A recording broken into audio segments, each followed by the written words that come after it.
Bonjour Clovis Villette, merci beaucoup d'avoir, accepté notre invitation. Aujourd'hui, on va parler de votre, livre, votre roman d'anticipation, Dissolution, que j'ai trouvé passionnant, qui est un roman très politique aussi. Je voulais savoir, pourquoi d'ailleurs avoir choisi une fiction, pour, parler des coulisses de la politique? Parce qu'on parle aussi des coulisses avec beaucoup de lucidité. Je voulais aussi, vous présenter avant ça, je voulais alors vous avez fait Sciences Po.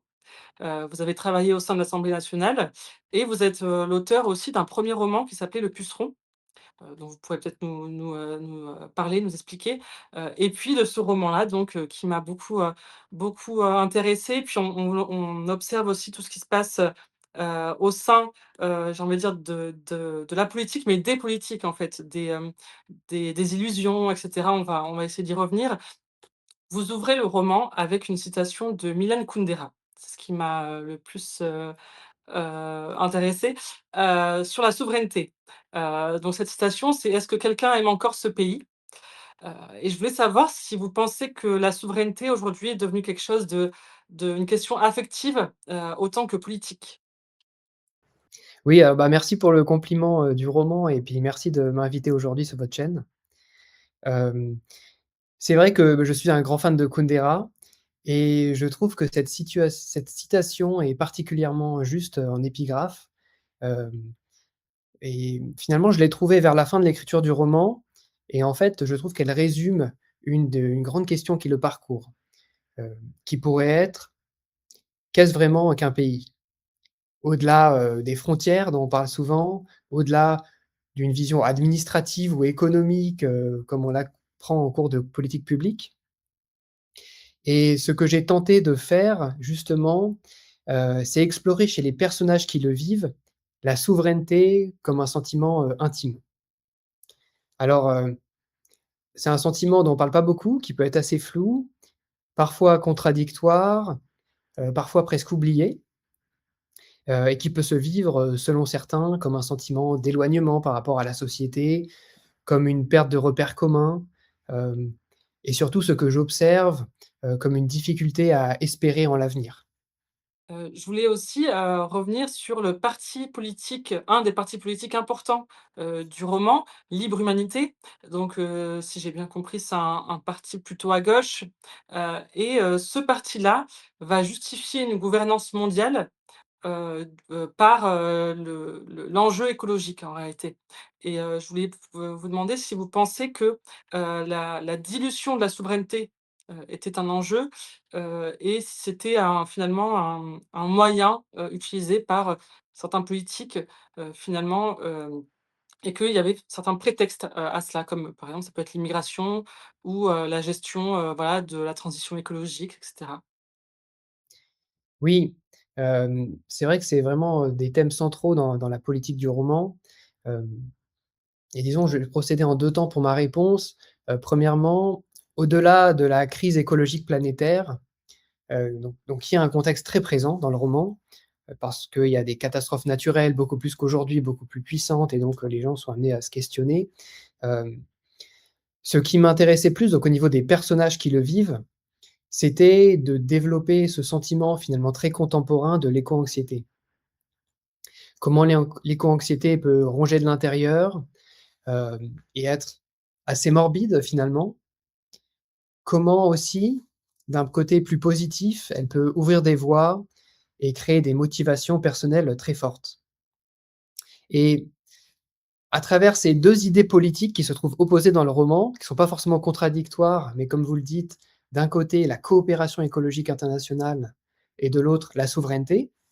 Hem, donc on a ces 2 parties qui s'opposent et moi je voulais confronter plus profondément, peut-être plus intimement, dans les personnages, ces sortes de 2 craintes contemporaines qui m'ont paru au cours de l'écriture du roman, de plus en plus proches finalement, avec des mécanismes peut-être similaires, qui sont d'un côté l'éco-anxiété, naturelle dont on parle beaucoup, liée à la crise écologique et de l'autre, une forme d'éco-anxiété, sociale liée à la menace qui pèse sur le lien social et sa dégradation progressive.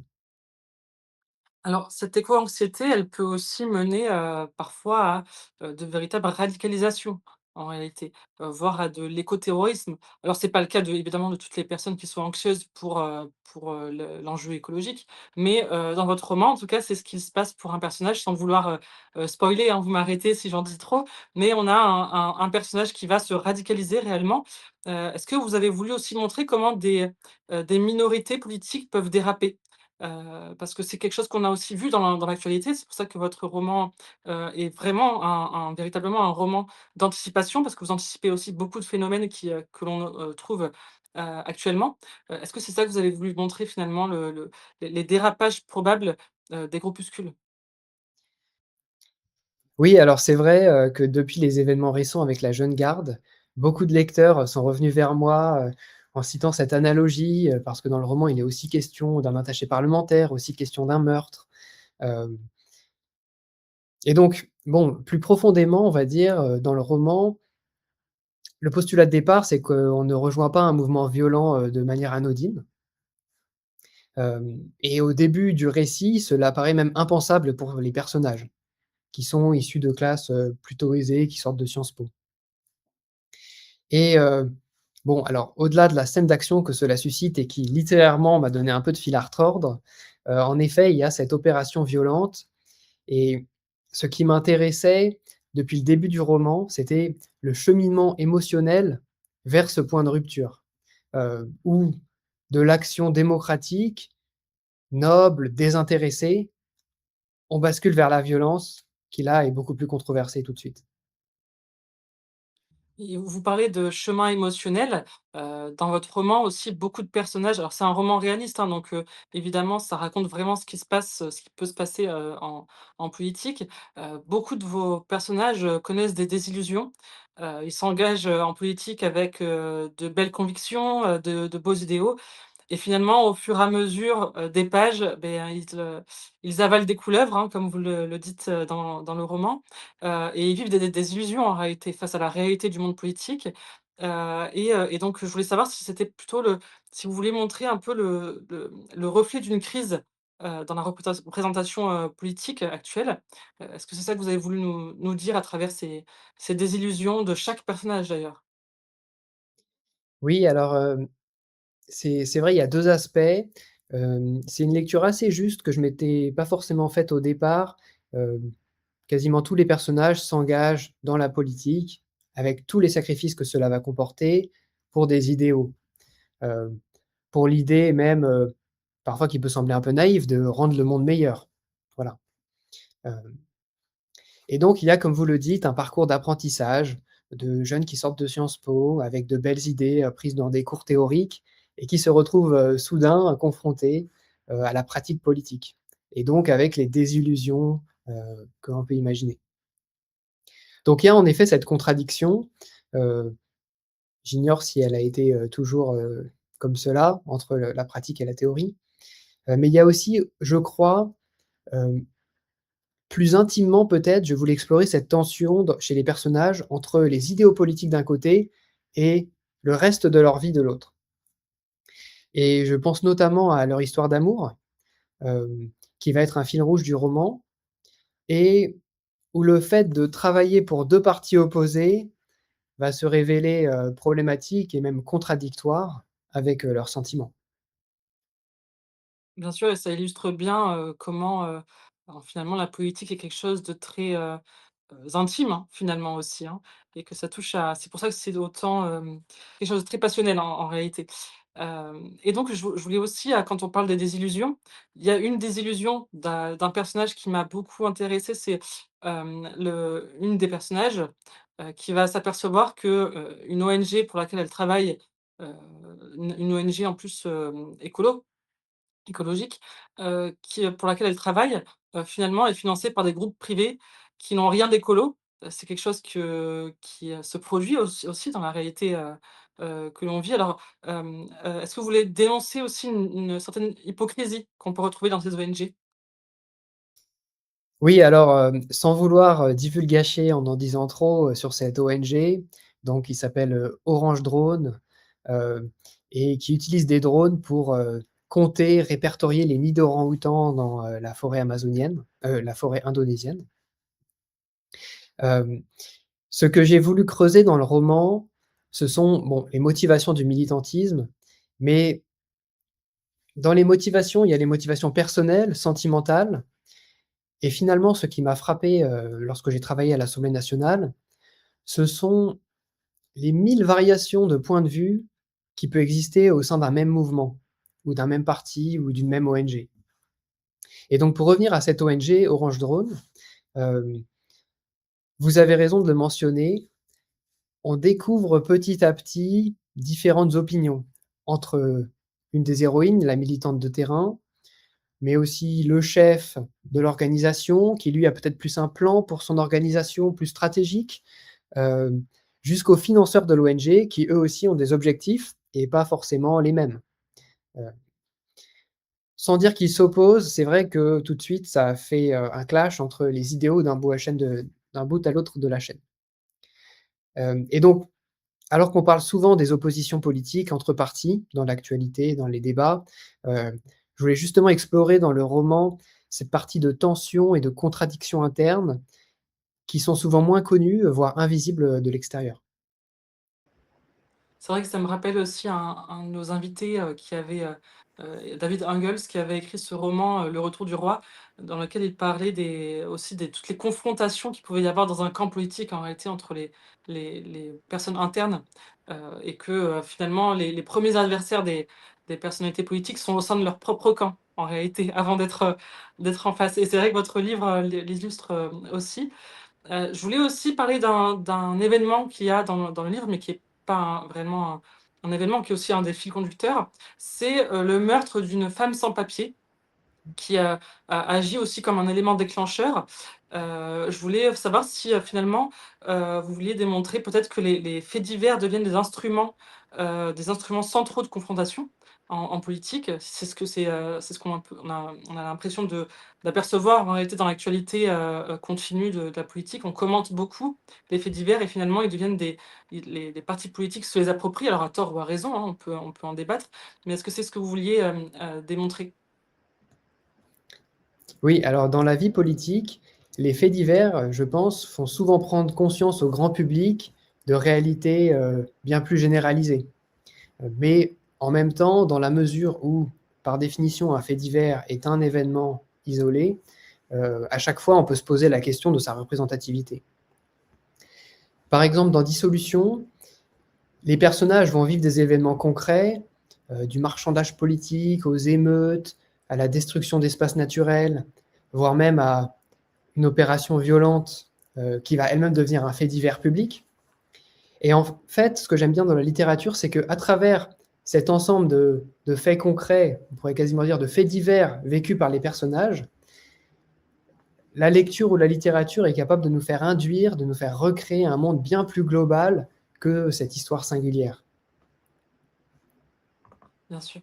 Alors j'avais envie de vous lire, 3 citations qui ont un rapport avec les sujets du livre. C'est pas forcément des citations, enfin vous me direz d'ailleurs si vous les trouvez pertinentes ou non. En tout cas, j'aimerais savoir laquelle vous inspire le plus, pourquoi et voilà. Alors, on a, une citation de Sartre qui dit: «La violence est toujours un échec». J'ai choisi cette citation parce qu'il y a aussi des épisodes de violence au sein de votre roman, mais je ne veux pas en dire plus, il faudra le découvrir pour le savoir. Il y a aussi une citation de notre président Emmanuel Macron, «C'est la fin de l'abondance». C'est une citation qui avait fait polémique et donc voilà. Et il y a une citation de Sandrine Rousseau qui, nous explique que «L'écologie sans lutte des classes, c'est du jardinage». Alors laquelle de ces 3 vous inspire positivement ou d'ailleurs ou non? Oui, bah, alors j'aime beaucoup ces 3 citations, car c'était justement une des ambitions du roman et peut-être une des difficultés littéraires, de faire ressortir et s'entrechoquer tous les prismes politiques. En même temps, sans parti pris, idéologique ou politique. Hem Et en fait, si je réfléchis un instant aux personnages de Dissolution, aucun n'ont les mêmes convictions politiques. Chacun ont leurs thèmes, leurs questions, qui leur tiennent plus à cœur et ce que je cherchais à explorer, c'est que derrière les postures, de débat, derrière exactement comme vous le montrez, derrière les punchlines, heu, aucun des personnages n'est si différent dans ses aspirations humaines ou citoyennes. Et finalement, c'est peut-être la question principale du roman sur la force, la durabilité de ce lien commun en France qui a donné son titre au roman Dissolution. Alors, je suis un petit peu embêté pour répondre à votre question parce que oui, comme on l'a dit, il y a la question de la violence légitime qui est évoquée.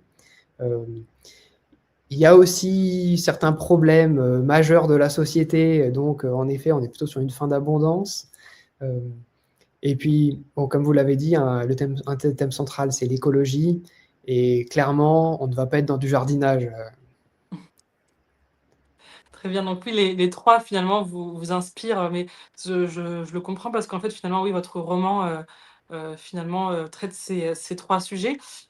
Et donc je voulais aussi savoir, pourquoi avoir choisi une fiction pour traiter, finalement des coulisses politiques qui sont très réalistes, très lucides? Pourquoi avoir choisi vraiment d'avoir créé finalement un roman, des personnages pour, traiter ce sujet-là? Oui, alors, bon, c'est une question facile. Je crois que j'ai choisi une fiction pour écrire une histoire plus intéressante que la mienne. Alors vous avez raison, il y a comme dans mon précédent roman, des points autobiographiques et du vécu réellement. Hem, mais il y avait l'idée aussi de tirer un petit peu sur la ficelle des tensions actuelles pour voir où tout cela menait. C'est un roman d'anticipation réaliste, comme vous l'avez dit, qui part de la situation d'aujourd'hui et qui dérive, d'abord insensiblement, puis de plus en plus rapidement vers une situation hypothétique. Et ce qui m'intéressait, c'était pas tant l'évolution des tensions sociales, de la crise écologique, que la façon dont ils sont vécus par les personnages et comment les personnages ressentent ces évolutions, ce monde qui change. Et finalement, comme vous le dites, c'est très réaliste. Et puis ces personnages, ce sont des jeunes de ma génération. Je croyais que l'Assemblée nationale était le cœur de la démocratie. J'avais tout ici. J'avais ma vie, mon travail. J'avais Jason. J'ai pris la décision d'être candidat à l'élection présidentielle. Ils détruisent la planète et on devrait rester spectateur. Ce n'est plus de la politique. C'est un attentat et complicité de multiples homicides. On n'est pas dans le même camp, François.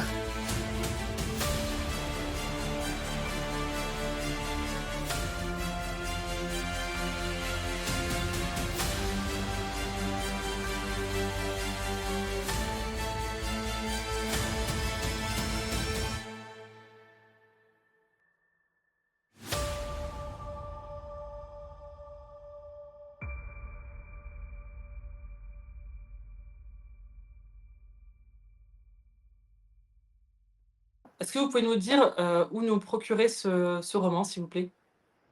Oui, alors il est disponible pour l'instant seulement sur Amazon. Je crois Très savoir bien. que vous l'avez acheté aussi là-dessus. Je l'ai acheté sur Amazon effectivement et puis je ne regrette pas évidemment, c'était une belle histoire, en dehors de la politique aussi et du roman d'anticipation. On s'attache aux personnages et puis, il y a des belles histoires d'amour aussi, il y a des histoires humaines, qu'on aime beaucoup. Donc, vraiment je recommande ce roman qui a été écrit alors en quelle année vous l'avez publié, s'il vous plaît? En 2025. Je l'ai D'accord, écrit de 2021 à 2025. d'accord, très bien. Mais écoutez, c'est passionnant. Merci beaucoup, Clovis Villette. Puis n'hésitez pas, à vous abonner et à partager, la vidéo. Merci.